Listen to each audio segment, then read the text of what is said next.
sedang berlangsung kegiatan penyusunan dan perumusan implementasi program Agam Cakap ke dalam profil penguatan pelajar Pancasila yang menjadi salah satu elemen dalam pelaksanaan kurikulum merdeka.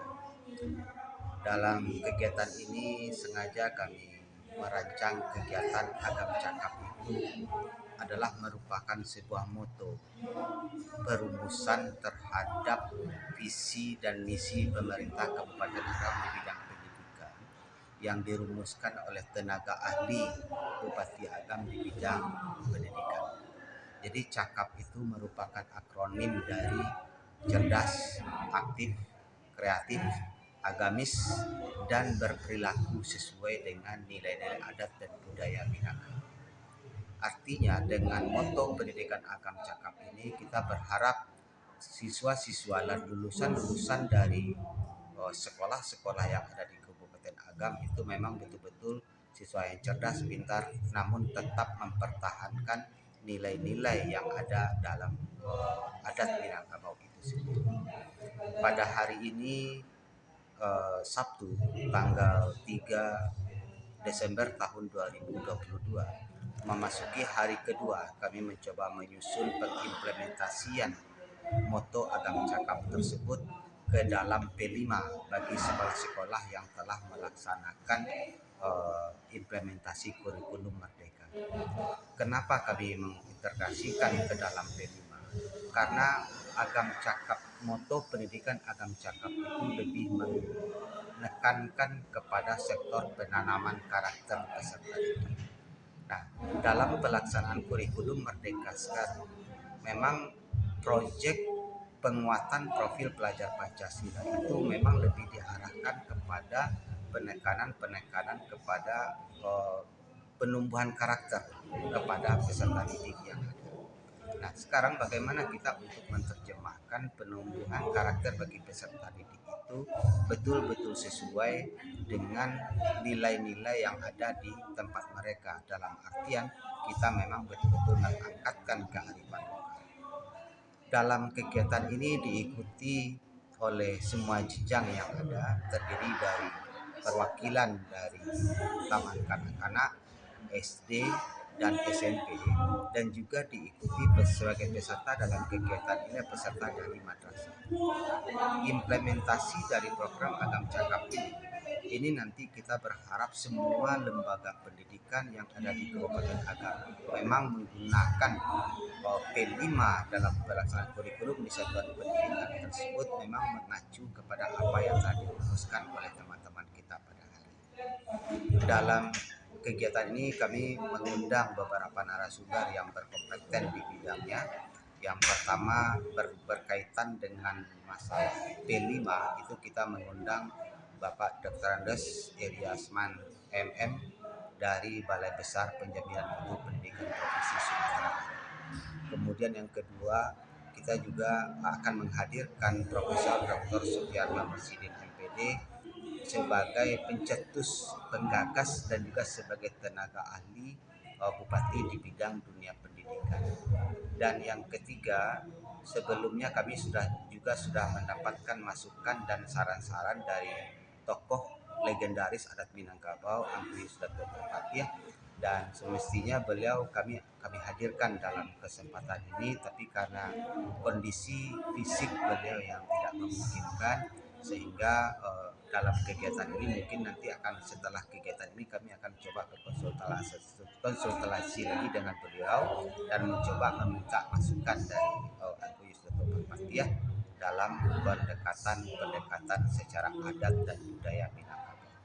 Semoga kegiatan ini memang betul-betul bisa mengangkatkan kembali dari nilai-nilai adat Minangkabau yang sudah mulai memudar, yang sudah mulai terkikis oleh arus globalisasi yang selama ini terjadi. Semoga dengan kegiatan yang kita laksanakan ini juga memang menghasilkan generasi-generasi muda ataupun lulusan-lulusan satuan pendidikan di Kabupaten Agam adalah satuan pendidikan yang cerdas dan berperilaku sesuai dengan adat dan budaya Minangkabau. Terima kasih. Assalamualaikum warahmatullahi wabarakatuh.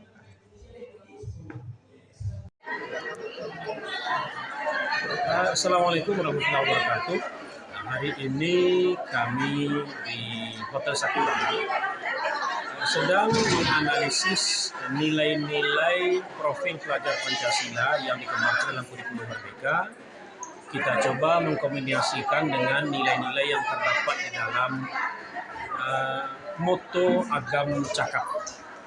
Nah, nilai-nilai ini akan kita integrasikan ke dalam proyek penguatan profil pelajar Pancasila sebagai bagian dari struktur di kurikulum Merdeka. Sebagai sesuatu yang baru, kami bersama dengan teman-teman guru sedang berupaya bagaimana mencoba menganalisis masing-masing indikator untuk kita jadikan atau kita sandingkan antara proyek penguatan profil pelajar Pancasila itu dari indikator profil pelajar Pancasila atau dimensi dan sub-elemennya dengan indikator dari dimensi cakap. Nah, setelah kita temukan, nanti kita rancang pengembangan topik dari proyek penguatan profil pelajar Pancasila. Selama ini pemerintah sudah mengembangkan tema, nah sekarang kita mengembangkan topik dari salah satu tema. Nah, saat ini kita fokus kepada tema kearifan lokal yang memberi ruang kepada kita untuk mengembangkan budaya dan kearifan lokal. Maka dari tema itu kita kembangkan topik. Topik itulah yang kita carikan padanan-padanan dari indikator. Nah, kesulitan yang kita hadapi adalah kita memang sedang belajar untuk mengenal indikator cakap. Jadi tahap awal tadi pagi kita bersama-sama menganalisis dulu poin per poin dari indikator pada moto Agam Cakap. Kemudian kita pelajari lagi dengan baik panduan atau pedoman tentang proyek penguatan profil pelajar Pancasila. Lalu kita coba mengkombinasikan sehingga muncullah ide dari teman-teman guru berdasarkan pengalaman 1 tahun melaksanakan kurikulum Merdeka. Nah, ini adalah tahap awal, butuh waktu untuk selanjutnya dalam revisi, evaluasi, kemudian kita akan menjadikan satu dokumen yang akan selalu berkembang. Jadi ini bukan dokumen baku, tapi ini dokumen berkembang. Nanti kita akan kembangkan menjadi modul, kemudian menjadi bagian dari dokumen kurikulum yang lengkap sampai kepada asesmen. Maka setelah ini kita akan coba berkomunikasi terus untuk menyempurnakan dokumen-dokumen ini. Mudah-mudahan di tahun pelajaran baru 2023 dan 2024 dokumen ini sudah bisa kita implementasikan secara bertahap. Nah, terima kasih. Assalamualaikum warahmatullahi wabarakatuh. Terima kasih Pak. Saya Asliati, Pengawas SMP dari Kabupaten yang dalam kegiatan kali ini saya sebagai tim pengembang dan tim editor pada program cakap yang sudah dirumuskan. Nah, jadi apa yang akan dilakukan setelah ini? Nah, sebagai tim pengembang kami telah mengumpulkan semua hasil kerja perumus tadi, Bapak, dalam sebuah draft. Nah, tentunya kami dulu melihat, mengedit dan melihat benang merah dari ini kan ada fase dari fase A ke B, C, tambah PK fase fondasi gitu ya. Nah, dari situ nanti kami akan mengeditnya dulu, melihat benang merahnya dulu dari fase ke fase. Nah, setelah itu kami edit dan kami buat sinkronisasinya. Nah, nanti akan diturunkan ke sekolah piloting, Pak. Karena ini baru tim perumus, setelah dirumuskan baru akan implementasinya itu di sekolah piloting. Nah, di mana sekolah piloting itu adalah satu per kecamatan ya, jenjang TK, SD, SMP. Nah, jadi nanti akan ada 3 kali 16 sekolah yang akan melaksanakan program yang telah kami susun berupa yang akan dilaksanakan itu berupa proyek namanya Pak, proyek penguatan profil pelajar Pancasila, di mana ini lebih mendukung untuk pelaksanaan dari kurikulum Merdeka. Itu mungkin yang dari saya, Bapak, silakan bisa. Saya Riza Satriani, pengawas sekolah dasar Dinas Pendidikan dan Kebudayaan Kabupaten Agam. Dalam kegiatan ini, saya termasuk salah seorang dari tim pengembang, yaitu tim pengembang moto Agam Cakap. Nah, dalam tim pengembang ini bisa saya tambahkan seperti yang disampaikan oleh Ibu Asriati tadi, kami di sini sebetulnya diawali hanya 8 orang saja. Kemudian itulah kami yang mengawali membuat indikator-indikator dari moto Agam Cakap. Nah, sekarang karena ini akan kita kembangkan, kita sudah menambah anggota seperti yang disarankan oleh Bapak dari Dinas Pendidikan Kabupaten Agam, menambah tim perumus untuk mengembangkan dari indikator-indikator yang sudah ada sehingga nanti bisa diimplementasikan di sekolah. Alhamdulillah Pak, pada hari ini tim itu sudah hadir semuanya. Jadi kami yang ber8 orang membantu atau mendampingi dari semua tim perumus untuk mengembangkan indikator tadi menjadi memecahkan, kemudian nanti akan melahirkan modul sampai nanti kami akan menghasilkan instrumen. Arahnya seperti yang disampaikan Asriati tadi, bahwasanya ini akan diimplementasikan di sekolah Puwating dalam kegiatan proyek penguatan profil Pancasila, integrasikan pada salah satu temanya yaitu pada kearifan lokal. Insya Allah kegiatan ini sudah berlanjut dan sudah menghasilkan beberapa persen kira-kira yang nanti akan dilanjutkan besok. Setelah itu nanti kami akan lakukan kegiatan seperti yang disampaikan Bilang tadi, akan ada kegiatan dari kami ber8 atau tim editor nanti untuk melihat hasil dari teman-teman pengembang ini. Setelah itu nanti kita sempurnakan, kita rapikan sebelum nanti dilaunching lagi mungkin ya Bu Ria, dan baru akan diserahkan kepada sekolah sebagai piloting di 16 kecamatan. Kira-kira demikian Pak. Kegiatan kami tadi Bapak sahabat kami sampaikan Bapak bahwasanya tim pengembang sudah kami arahkan tadi untuk merumuskan pemetaan daripada indikator-indikator cakap tersebut. Kemudian kami sandingkan dengan profil pelajar Pancasila sebagaimana program pemerintah kita sekarang di kurikulum Merdeka. Jadi tema itu kami tumpangkan atau diintegrasikan kepada salah satu tema, yaitu namanya kearifan lokal. Jadi pada tema kearifan lokal ini berlaku untuk seluruh Kabupaten Agam. Nah, di mana masing-masing sekolah berada di wilayah yang berbeda-beda dengan kebiasaan atau istilah yang berbeda-beda juga. Jadi kami memahami diferensiasi itu atau perbedaan tersebut.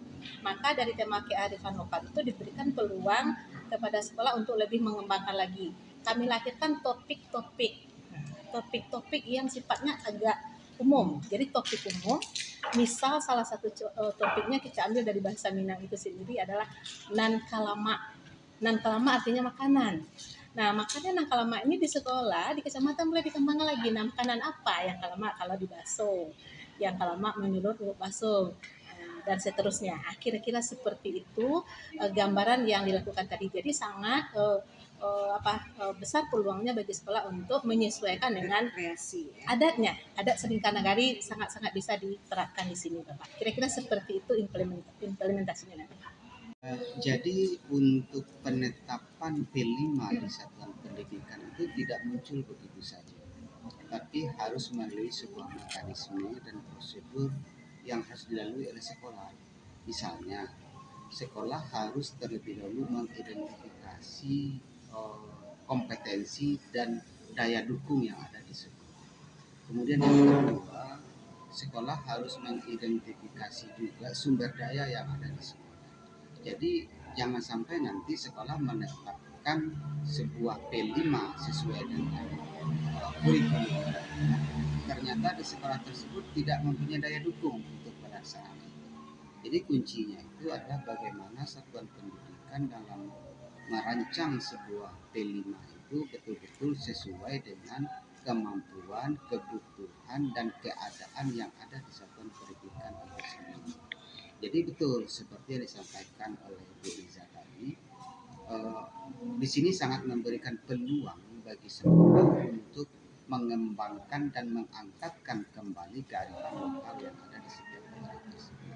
Jadi tidak mungkin terjadi yang sama antara sekolah yang satu dengan sekolah yang lain, sebab potensinya berbeda. Mungkin demikian yang bisa saya jelaskan tentang penajaman dalam pemilihan tema dalam proyek profil belajar Pancasila. Kalau dalam pengertian umum di masyarakat awam, cakap itu orang terampil. Tapi bagi kita cakap itu akronim. Jadi dalam ilmu bahasa ada yang namanya akronim, ada namanya abbreviation. Ini ilmunya Eli. Supaya cakap bisa dilaksanakan secara berkelanjutan, supaya tidak hilang di jalan. Menurut saya cakap itu dijadikan perda. Kalau dia sudah berada di perda, dia akan menjadi satu sistem. Siapapun yang jadi bupati, dia akan menjalankan perda. Tapi kalau hanya semacam sembarangan, nanti berubah living sektor, berubah lagi dia.